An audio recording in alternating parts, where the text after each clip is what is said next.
దీపావళి శుభ సందర్భాన America president Donald Trump Modi గారికి ఫోన్ చేసి విష్ చేశారంట. ఆ విష్ చేయడంతో పాటు డొనాల్డ్ ట్రంప్ కొన్ని విషయాలు కూడా అనౌన్స్ చేశారు. నేను మోడీ గారికి ఫోన్ చేశాను, దీపావళి సందర్భంగా విష్ చేశాను. ఈ సందర్భంగా ప్రధాని మోడీ గారు రష్యా నుంచి భారత్ చమురు కొనుక్కోదు అని చెప్పి నాకు చెప్పారు. అంతేకాదు ఇండియా పాకిస్తాన్ సంబంధాల గురించి కూడా నేను మోడీ గారికి అడ్వైజ్ చేశానని చెప్పి డొనాల్డ్ ట్రంప్ చెప్పుకొచ్చారు.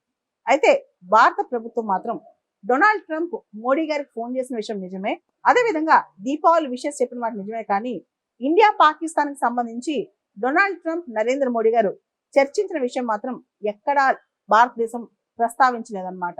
అంటే ప్రతిసారి డొనాల్డ్ ట్రంప్ ఇండియా పాకిస్తాన్ మధ్య యుద్ధాన్ని నేనే ఆపానని చెప్పుకొస్తా ఉంటారు.